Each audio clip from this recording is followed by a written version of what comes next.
And the deal can be made very fast. It should not be that hard a deal to make. It can be made very fast. Now, maybe somebody doesn't want to make a deal. And if somebody doesn't want to make a deal, I think that person won't be around very long. That person will not be listened to very long.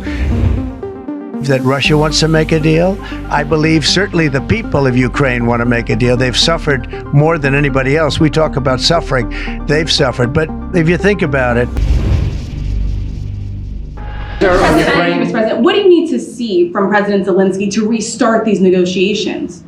Well, I just think you should be more appreciative because this country has stuck with them through thick and thin. We've given them much more than Europe, and Europe should have given more than us because, as you know, that's right there. That's the border.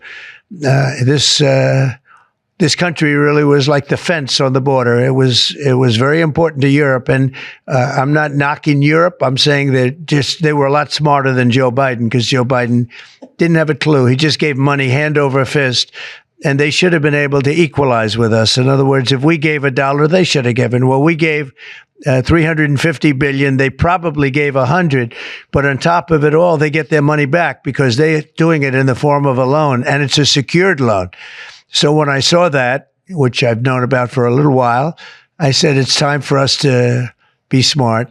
At the same time, it's great for them because they get us in the country taking the rare earth, which is going to fuel this big engine, and especially the engine that we've in a very short time created. And we get something, and we're there. We have a presence there. With all of that being said, I want one thing to happen. I want all of those young people to stop being killed. They're being killed by the thousands every single week. Last week, 2,700 were killed. 2,700 young, in this case, just about all young boys from Ukraine and from Russia. And that's not young people from the United States, but it's on a human basis. I want to see it stop. The money is one thing, but the death. And they're losing thousands of soldiers a week. And that's not including the people that get killed every time a town goes down or a missile goes into a town. And I want to see it stop. Yes. Are you considering canceling military aid to Ukraine? And can we get a reaction to what the Prime Minister said, that your administration is bringing U.S. worldview in alignment with Moscow's? So this is a deal that should have never happened. This is a deal that would have never happened. And it didn't happen for 4 years. It didn't happen. It was never even close to happening. If I were president, it would not have happened. And October 7th would not have happened in Israel. And inflation wouldn't have happened. And Afghanistan, disastrous.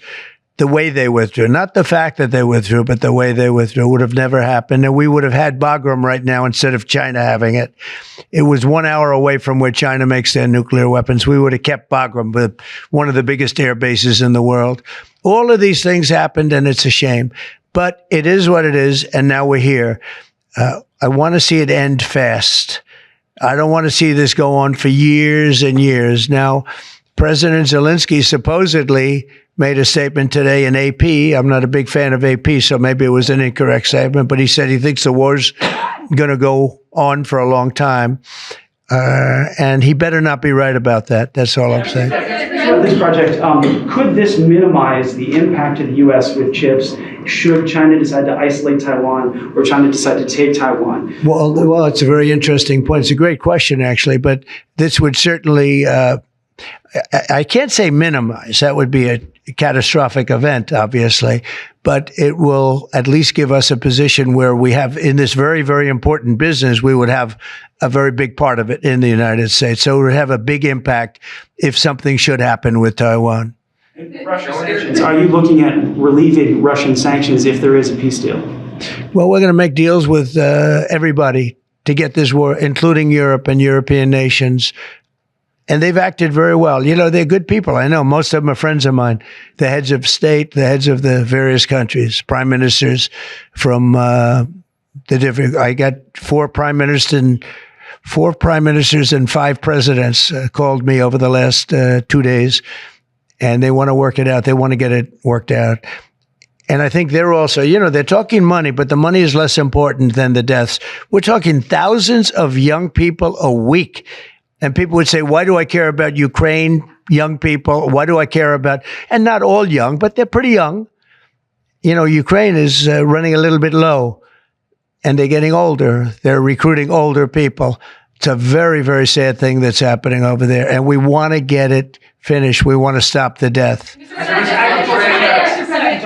On the tariffs, is there any room left for Canada and Mexico to make a deal before midnight? And should we expect those Chinese tariffs, the extra 10%, to take no room left for Mexico or for Canada? No, the tariffs, they're all set. They go into effect tomorrow. Mr. President, just to follow up on my colleague's question. And just so you understand, vast amounts of fentanyl have poured into our country from Mexico. And as you know, also from China, where it goes to Mexico and goes to Canada. And China also had an additional 10, so it's 10 plus 10. And it comes in from Canada and it comes in from Mexico. And that's a very important thing to say. Yeah, please, go ahead. Have you decided if you're going to suspend military aid to Ukraine? Have you made that decision? Well, I haven't even talked about that right now. I mean, right now, we'll see what happens. A lot of things are happening right now as we speak. I mean, literally, as we speak, I could give you an answer and go back to my office, the beautiful Oval Office. I could go back into the Oval Office and find out that the answer is obsolete.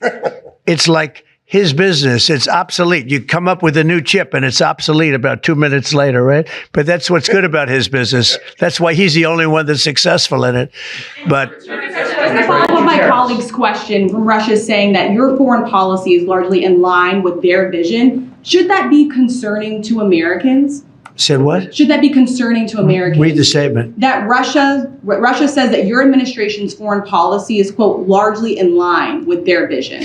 Well, I'll tell you what, I think it takes two to tango, and you're going to have to make a deal with Russia, and you're going to have to make a deal with Ukraine. You're going to have the assent, and you're going to have the consent from the European nations, because I think that's important, and from us. I think everybody has to get into a room, so to speak, and we have to make a deal. And the deal can be made very fast. It should not be that hard a deal to make. It can be made very fast. Now, maybe somebody doesn't want to make a deal. And if somebody doesn't want to make a deal, I think that person won't be around very long. That person will not be listened to very long, because I believe that Russia wants to make a deal. I believe certainly the people of Ukraine want to make a deal. They've suffered more than anybody else. We talk about suffering. They've suffered. But if you think about it, under President Bush, they got Georgia, right? Russia got Georgia. Under President Obama, they got a nice big submarine base, a nice big chunk of land where they have their submarines. You know that, right? Crimea. Under President Trump, they got nothing. And under President Biden, they tried to get the whole thing. They tried to get the whole big Ukraine, the whole thing. If I didn't get in here, they would have gotten the whole thing. So I can only say, you can go back to Bush, you can go back to Obama, and go back to Biden. They took a lot. The only one they didn't get, you know what I gave them? I gave them anti-tank missiles. That's what I gave them. I gave them sanctions on Russia. I gave them javelins. You know the javelins? You know when they took out all those tanks? You know the tanks were heading to Kiev by the hundreds, and they were unstoppable. And I gave them javelins. So, you know, I really, Putin is the one that will tell you this has not been so good for them. The fact is that I just want fairness. I want fairness. But think of it. I gave Russia nothing except grief. I gave them nothing. I gave them sanctions and javelins. That's what I gave them. Obama gave them sheets, and you heard that statement before. It's a very famous. Trump gave them javelins, and Obama gave them sheets, and then they say how close I am to Russia. And let me tell you, we have to make a deal because there are a lot of people being killed that shouldn't be killed. But remember, Trump gave them nothing, and the other presidents gave them a lot. They gave them everything.